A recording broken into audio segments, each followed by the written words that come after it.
The lullaby at 30,000 feet. The airplane cabin hummed with the familiar drone of engines cutting through the evening sky.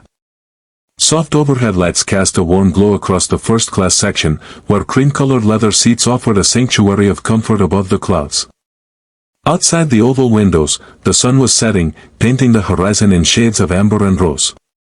In seat 3A, Emma Richardson sat with her hands folded in her lap, a book lying forgotten on the tray table before her. She was returning home to Boston after visiting her sister in San Francisco. The trip had been bittersweet, full of laughter and memories, but tinged with the loneliness that always crept in when she returned to her empty apartment. At 32, Emma worked as a music teacher at an elementary school, and while her days were filled with children's voices and melodies, her evenings were quiet. Sometimes too quiet. She gazed out the window, watching the clouds drift by like cotton pulled thin, when a sound pierced the peaceful atmosphere. A baby's cry, sharp and insistent, echoed through the cabin. Emma turned her head. 2 rows ahead, across the aisle, she saw a young child, no more than 8 or 9 months old, red-faced and wailing in her father's arms. The man holding her looked utterly exhausted.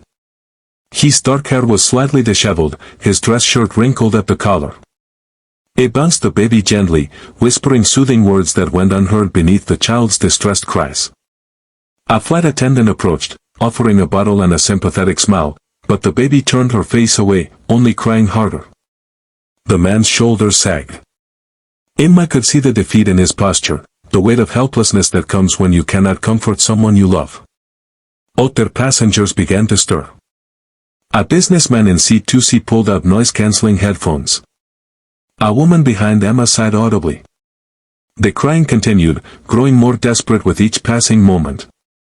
Emma felt something tug at her heart. She recognized that particular cry, the overtired, overstimulated wail of a baby who couldn't find peace. She had heard it countless times from her sister's children, from the younger siblings of her students. And she knew something else, though, sometimes what a child needed wasn't another toy or distraction. Sometimes they just needed a gentle voice and a simple song. Without overthinking it, Emma unbuckled her seatbelt and stood. She made her way up the aisle, her steps quiet on the carpeted floor. As she approached, the man looked up, his blue eyes filled with an apology that broke her heart.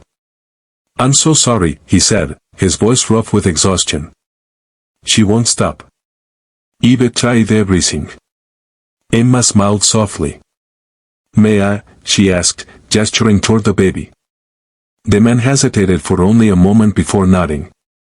Emma didn't reach for the child. She knew better than to touch a stranger's baby without building trust first. Instead, she knelt in the aisle beside them, bringing herself to a level with the little girl. The baby's cries faltered for just a second as she noticed this new presence. Her face was blotchy from crying, tears streaming down her chubby cheeks. Her tiny fists clenched and unclenched in frustration. Emma began to hum.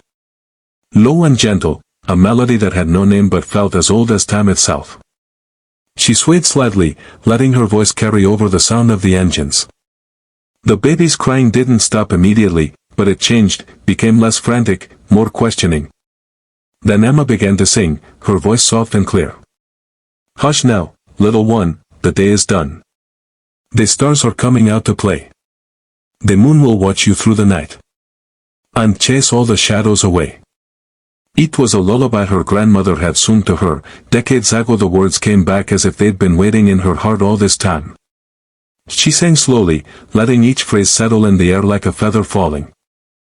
The baby's cries grew quieter. Her dark eyes, still wet with tears, fixed on Emma's face. Emma smiled and continued singing, weaving in gentle humming between verses. The man beside her sat perfectly still, barely breathing, as if afraid any movement might break the spell. "Close your eyes, sweet darling, rest your head. Tomorrow brings another day. But here in dreams, you're safe and warm, where love will always find its way." The baby's eyelids began to droop. Her crying had stopped completely now, replaced by small, hiccuping breaths. Emma kept singing, verse after verse of made-up words and familiar melodies, until finally, the little girl's eyes closed. Her breathing evened out into the deep rhythm of sleep. Emma finished the last note of her song and let the silence settle. She remained kneeling for another moment, making sure the baby was truly asleep before slowly rising to her feet. The man looked up at her, and Emma saw that his eyes were bright with unshed tears. "Thank you," he whispered, his voice thick with emotion. "I don't know what to say. You're a miracle worker." Emma shook her head gently. "Just a music teacher," she said with a small smile. "I've had plenty of practice with little ones." "I'm Daniel," he said quietly. "Daniel Morrison. And this is Sophie." "Emma Richardson," she replied, glancing down at the sleeping child. "She's beautiful." Daniel's expression shifted, something sad and tender passing across his features. "She looks like her mother," he said softly. "My wife, Claire.